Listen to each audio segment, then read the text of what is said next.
Hello नमस्कार साथियों। देखिए इस क्लास में हम दिल्ली पुलिस कांस्टेबल एग्ज़ाम के लिए भारत जीके के कुछ महत्वपूर्ण प्रश्न कर रहे हैं और इन प्रश्नों में से अधिकांश ऐसे प्रश्न हैं जो बार बार पूछे जाते हैं। तो दोस्तों सभी प्रश्न बहुत ही महत्वपूर्ण प्रश्न हैं, तो एक भी प्रश्न मिस मत करिएगा। इन प्रश्नों की श्रृंखला में 30 तक के प्रश्न हम पूर्व की क्लास में कर चुके हैं और इस क्लास में हम क्वेश्चन नंबर 31 से शुरू कर रहे हैं। तो आज का अपना क्वेश्चन नंबर 31 है, भारत में कितने राज्य समुद्री तट रेखा से लगे हैं। तो दोस्तों भारत में कुल कितने राज्य हैं जो समुद्री तट रेखा से लगे हुए हैं। तो इसके ऑप्शन 1 7 राज्य, ऑप्शन 2 8 राज्य, ऑप्शन 3 9 राज्य, ऑप्शन 4 10 राज्य।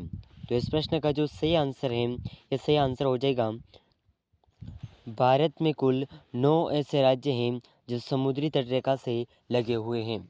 ठीक है, तो इस प्रश्न का ऑप्शन 3 बिल्कुल करेक्ट आंसर हो जाएगा। तो दोस्तों अगर आपको इन प्रश्नों का आंसर पहले से आता है तो साथ ही साथ कमेंट ज़रूर करते रहिएगा। तो नेक्स्ट क्वेश्चन नंबर 32। तो दोस्तों क्वेश्चन नंबर 32 देखने से पहले भारत के वह 9 राज्य कौन कौन से हैं जिनके नाम आपको अवश्य याद होने चाहिए। ठीक है, तो सबसे पहले अगर आपको प्रश्न पूछा जाए कि भारत की तट रेखा की लंबाई कितनी है, तो इसके ऑप्शन 7516.6 किलोमीटर भारत के तट रेखा की कुल लंबाई है। ठीक है, तो इसे आप ज़रूर याद रखिएगा, इसका आपको क्वेश्चन भी पूछा जा सकता है। ठीक है, तो अगला प्रश्न, इस प्रश्न से जो अगला प्रश्न बन रहा है, कौन कौन से राज्य हैं जिनके नाम पूछ जाए अगर आपको, तो नाम इस प्रकार हैं, गुजरात, महाराष्ट्र, गोवा, कर्नाटक, केरल, तमिलनाडु, आंध्र प्रदेश, उड़ीसा और पश्चिम बंगाल। ये 9 ही राज्यों के नाम हैं जो समुद्री तटरेखा से लगते हैं। ठीक है, और इन राज्यों में से जो भारत के कितने केंद्र शासित प्रदेश हैं अगर आपसे पूछा जाए, तो दोस्तों इनमें से 4 केंद्र शासित प्रदेश हैं। ठीक है, और दोस्तों भारत के राज्यों में जो गुजरात की तट रेखा है ये सबसे लंबी है। ठीक है, और सबसे छोटी जो तट रेखा है ये गोवा राज्य की है। तो आप ज़रूर याद रखिएगा, इस तरह से इन प्रश्नों के अंदर से क्वेश्चन भी बन सकते हैं। ठीक है, तो अगला प्रश्न है अपना क्वेश्चन नंबर 32। तो देखिए बहुत ही शानदार प्रश्न पूछा गया है। क्वेश्चन नंबर 32, भारतीय समुद्री तट रेखा की कुल लंबाई है। तो दोस्तों भारतीय समुद्री रेखा की कुल कितनी लंबाई है, तो इसके ऑप्शन है, option 1 6510.3 kilometre, option 2 7516.6 kilometre, option 3 5100.5 kilometre, option 4 है इनमें से कोई नहीं। तो दोस्तों ये प्रश्न हमने पूर्व में किया है, जो उसके महत्वपूर्ण बिंदु थे उसमें से, तो वैसा का वैसा ही प्रश्न यहाँ पर बन कर के पूछा गया है। ठीक है, तो भारतीय समुद्री तट रेखा की जो कुल लंबाई है, ये कुल लंबाई 7516.6 किलोमीटर है। ठीक है, तो इस प्रश्न का ऑप्शन 2 बिल्कुल करेक्ट आंसर हो जाएगा। ठीक है, तो इस लंबाई को आप ज़रूर याद रखिएगा, बहुत ही महत्वपूर्ण प्रश्न है।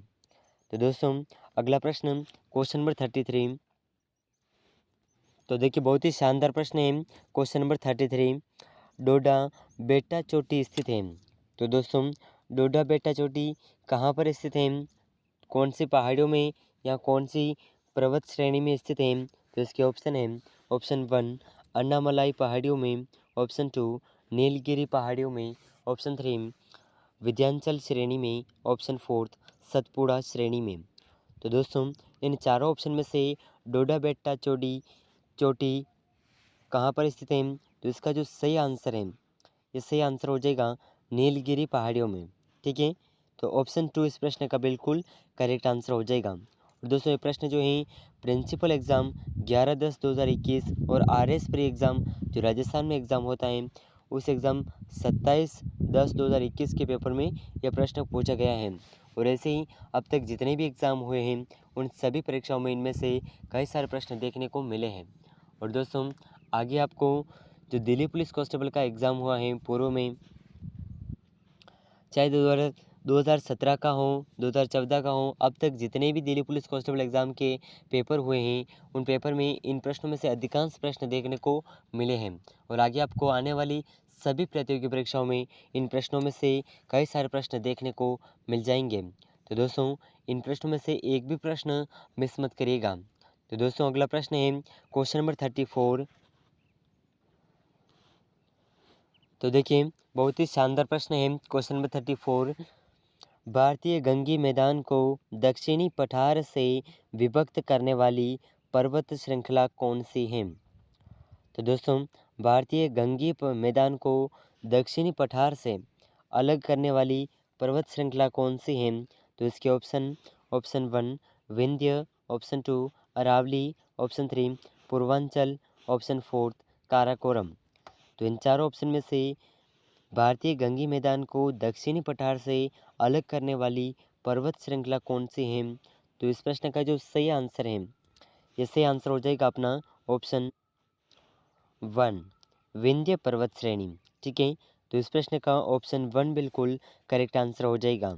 और दोस्तों ये प्रश्न जो है पटवार एग्ज़ाम 24/10/2021 का जो फर्स्ट शिफ्ट थी पटवार एग्ज़ाम की, उस एग्ज़ाम में ये प्रश्न पूछा गया है। ठीक है, तो आप ज़रूर याद रखिएगा, बहुत ही महत्वपूर्ण प्रश्न है। तो अगला प्रश्न क्वेश्चन नंबर 35। निम्नलिखित में से कौन सा हिमनद नुब्रा घाटी में अवस्थित है? तो दोस्तों ऐसा कौन सा हिमनद है जो नुब्रा घाटी में अवस्थित है? ठीक है, तो यहाँ पर कुछ हिमनद के ऑप्शन दे रखे हैं, नाम दे रखे हैं। तो इसका option 1 Siachen, option 2 Hispar, option 3 Baltoro, option 4 है बाटूरा। तो इन चारों ऑप्शन में से कौन सा हिमनद है जो नुब्रा घाटी में अवस्थित है? तो दोस्तों इन चारों ऑप्शन में से इस प्रश्न का जो सही आंसर है, ये सही आंसर हो जाएगा ऑप्शन 1 सियाचिन हिमनद जो है यह नुब्रा घाटी में अवस्थित है। ठीक है, तो इस प्रश्न का ऑप्शन 1 बिल्कुल करेक्ट आंसर हो जाएगा। और दोस्तों यह प्रश्न जो है VDO एग्ज़ाम 28/12/2021 का जो फर्स्ट शिफ्ट थी उसमें पूछा गया है। और ये एग्ज़ाम अपने राजस्थान में होता है। ठीक है, राजस्थान का जो एग्ज़ाम था VDO, इसमें ये प्रश्न पूछा गया था। तो बहुत ही महत्वपूर्ण प्रश्न है भारत जीके के, तो इसे आप ज़रूर याद रखिएगा। तो अगला प्रश्न क्वेश्चन नंबर 36। तो देखिए बहुत ही शानदार प्रश्न पूछा गया है क्वेश्चन नंबर 36। डंकन मार्ग के बीच स्थित है। दोस्तों डक्कन मार्ग के बीच में क्या स्थित है? तो इसके ऑप्शन है ऑप्शन 1 उत्तर और मध्य अंडमान निकोबार, ऑप्शन 2 दक्षिण और लघु अंडमान, ऑप्शन 3 मध्य और दक्षिण अंडमान, ऑप्शन 4 है लिटिल एंड ग्रेट निकोबार। तो इन चारों ऑप्शन में से दक्कन मार्ग के बीच में जो स्थित है यह हो जाएगा ऑप्शन 2 इस प्रश्न का बिल्कुल करेक्ट आंसर हो जाएगा। दक्षिण और लघु अंडमान जो है यह दक्कन मार्ग के बीच स्थित है। ठीक है, तो इसे आप ज़रूर याद रखिएगा। और ये प्रश्न जो है PSI मोटर व्हीकल एग्ज़ाम 12/2/2022 के एग्ज़ाम में पूछा गया प्रश्न है। ठीक है, तो बहुत ही महत्वपूर्ण है। और आने वाले सभी प्रतियोगी परीक्षाओं में आपको इन प्रश्नों में से कई सारे प्रश्न देखने को मिल जाएंगे। तो दोस्तों बहुत ही शानदार प्रश्न। अगला प्रश्न क्वेश्चन नंबर 37। तो देखिए बहुत ही शानदार प्रश्न है क्वेश्चन नंबर 37। हिमालय में पीर पंजाल श्रेणी का एक भाग है। तो दोस्तों यहाँ पर रिक्त स्थान है, तो हिमालय में पीर पंजाल श्रेणी का एक भाग कौन सा है? तो इस भाग का नाम पूछा गया है। ठीक है, तो बहुत ही महत्वपूर्ण प्रश्न है, इसे आप ज़रूर याद रखिएगा। तो इसके ऑप्शन है ऑप्शन 1 शिवालिक, ऑप्शन 2 पार हिमालय, ऑप्शन 3 मध्य हिमालय, ऑप्शन 4 लघु हिमालय। तो इन चार ऑप्शन में से इस प्रश्न का जो सही आंसर है, ये सही आंसर हो जाएगा हिमालय में पीर पंजाल श्रेणी का मध्य हिमालय का एक भाग है। ठीक है, अगर आपसे प्रश्न पूछे जाए कि पीर पंजाल श्रेणी कौन से हिमालय का भाग है, तो यह है मध्य हिमालय। ठीक है, तो ऑप्शन 3 इस प्रश्न का बिल्कुल करेक्ट आंसर हो जाएगा। और ये प्रश्न भी PSI मोटर व्हीकल एग्ज़ाम 12/2/2022 के पेपर में पूछा गया प्रश्न है। ठीक है, तो अगला प्रश्न क्वेश्चन नंबर 38। तो देखिए बहुत ही शानदार प्रश्न है। क्वेश्चन नंबर 38, निम्नलिखित में से पूर्वी घाट की सबसे ऊंची चोटी है। तो दोस्तों पूर्वी घाट की कुछ चोटियों के नाम दे रखे हैं और इन सभी पर्वत चोटियों में से कौन सी पर्वत चोटी सबसे ऊंची है। तो इसके ऑप्शन है ऑप्शन 1 कटी, ऑप्शन 2 महेंद्रगिरी, ऑप्शन 3 अन्नाई मुंडी, ऑप्शन 4 कोई नहीं। तो इस प्रश्न का जो सही आंसर है, ये सही आंसर हो जाएगा पूर्वी घाट की सबसे ऊंची चोटी महेंद्रगिरी है। ठीक है, तो इस प्रश्न का ऑप्शन 2 बिल्कुल करेक्ट आंसर हो जाएगा। और दोस्तों ये प्रश्न भी same exam PSI motor vehicle exam 12/2/2022 के पेपर में पूछा गया प्रश्न है। तो दोस्तों अगर आपसे ये प्रश्न पूछा जाए कि महेंद्रगिरी पर्वत चोटी की कुल लंबाई कितनी है, ऊंचाई कितनी है, तो इसका जो सही सही आंसर है ये हो जाएगा 1501 मीटर। ठीक है, तो आप ज़रूर याद रखिएगा। और दोस्तों इसके सबसे उत्तरी भाग में उत्तरी पहाड़ी और मध्य में कुडप्पा पहाड़ी और दक्षिण में तमिलनाडु पहाड़ी के नाम से भी जाना जाता है। ठीक है, तो इसे आप ज़रूर याद रखिएगा। तो अगला प्रश्न है अपना क्वेश्चन नंबर 39 आपके सामने है। सह्याद्री किस प्रकार के पर्वत का उदाहरण है।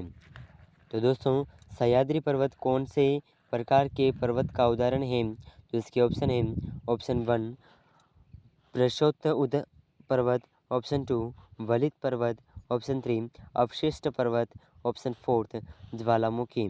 तो इन चारों ऑप्शन में से सह्याद्री पर्वत जो है जिस प्रकार के पर्वत का उदाहरण है, ये सही आंसर हो जाएगा ऑप्शन 1 इसका बिल्कुल करेक्ट आंसर हो जाएगा प्रशोत्तर पर्वत। ठीक है, तो इस प्रश्न का ऑप्शन 1 बिल्कुल करेक्ट आंसर हो जाएगा। तो दोस्तों इस पर्वत के बारे में कुछ जानकारी है जो आपको पता होना चाहिए। ठीक है, तो इसके ऑप्शन भारत के पश्चिमी तट पर स्थित पर्वत श्रृंखला को पश्चिमी घाट या सह्याद्री पर्वत कहते हैं। ठीक है, और ये ब्लॉक पर्वत है। ब्रशोत मतलब ब्लॉक, जो पत्थर का ब्लॉक होता है इसी तरह इसके ब्लॉक होते हैं। ठीक है, तो जिनका निर्माण स्थल के एक खंड के अरब सागर में अपस्वलन के कारण हुआ है। ठीक है, तो इसका निर्माण किसके कारण हुआ है, यह अरब सागर में अपस्वलन के कारण इसका निर्माण हुआ था। ठीक है, और पश्चिमी घाट का विस्तार दक्षिणी क्षेत्र उत्तरी क्षेत्र की अपेक्षा अधिक ऊंचा है। तो दोस्तों इसका जो पश्चिमी घाट का विस्तार है यह दक्षिणी क्षेत्र के उत्तरी क्षेत्र की अपेक्षा में सबसे अधिक ऊंचा है। ठीक है, तो इसका आप ज़रूर याद रखिएगा। ये कुछ छोटी छोटी जानकारी हैं जिससे आपको ज़रूर याद होना चाहिए। तो अगला प्रश्न है क्वेश्चन नंबर 40। तो देखिए बहुत ही शानदार प्रश्न है क्वेश्चन नंबर 40। निम्न में से कौन सी प्रायद्वीपीय भारत की सर्वोच्च पर्वतीय चोटी है। तो दोस्तों ऐसी कौन सी प्रायद्वीपीय भारत की सर्वोच्च पर्वत चोटी है। तो इसके ऑप्शन है option 1 Anamudi, option 2 Nilgiri, option 3 Amarkantak, option 4 Gomanpur. तो इन चारों ऑप्शन में से इस प्रश्न का जो सही आंसर है, ये सही आंसर हो जाएगा ऑप्शन 1 अन्नाईमुड़ी। ठीक है, तो इस प्रश्न का ऑप्शन 1 इस प्रश्न का बिल्कुल करेक्ट आंसर। तो दोस्तों अन्नाईमुड़ी पर्वत के बारे में कुछ जानकारी है जिससे आप ज़रूर याद रखिएगा। तो दोस्तों अन्नाईमुड़ी पर्वत जो है यह दक्षिण भारत की सर्वोच्च पर्वत चोटी है और इसकी ऊंचाई 2695 मीटर है। ठीक है, अगर आपसे इसकी ऊंचाई पूछी जाए तो इसकी कुल ऊंचाई है 2695 मीटर। ठीक है, और यह केरल के इडुक्की ज़िले में स्थित है और यह चोटी पश्चिमी घाट पर्वत का भाग है। तो इसके बारे में जानकारी आप ज़रूर याद रखिएगा। तो दोस्तों आज के इस क्लास में हमने क्वेश्चन नंबर 31 से 40 तक के कुछ महत्वपूर्ण प्रश्न किए हैं और इन सभी प्रश्नों में से आपके कितने प्रश्न सही हुए हैं हमें कमेंट में ज़रूर बताइएगा। और दोस्तों अगर आप चैनल पर नए हैं तो चैनल को सब्सक्राइब ज़रूर कर लीजिएगा। दोस्तों ये सभी प्रश्न दिल्ली पुलिस कांस्टेबल और आने वाली सभी प्रतियोगी परीक्षाओं के लिए बहुत ही महत्वपूर्ण हैं और आपको उन एग्ज़ाम में इन प्रश्नों में से अधिकांश प्रश्न देखने को मिल जाएंगे। तो दोस्तों इस क्लास को अपने दोस्तों के साथ शेयर ज़रूर करिएगा और अगर आप भी चैनल पर नए हैं तो चैनल को सब्सक्राइब ज़रूर कर लीजिएगा। तो दोस्तों मिलते हैं अगले महत्वपूर्ण प्रश्नों के साथ में, तब तक के लिए जय हिंद, जय भारत।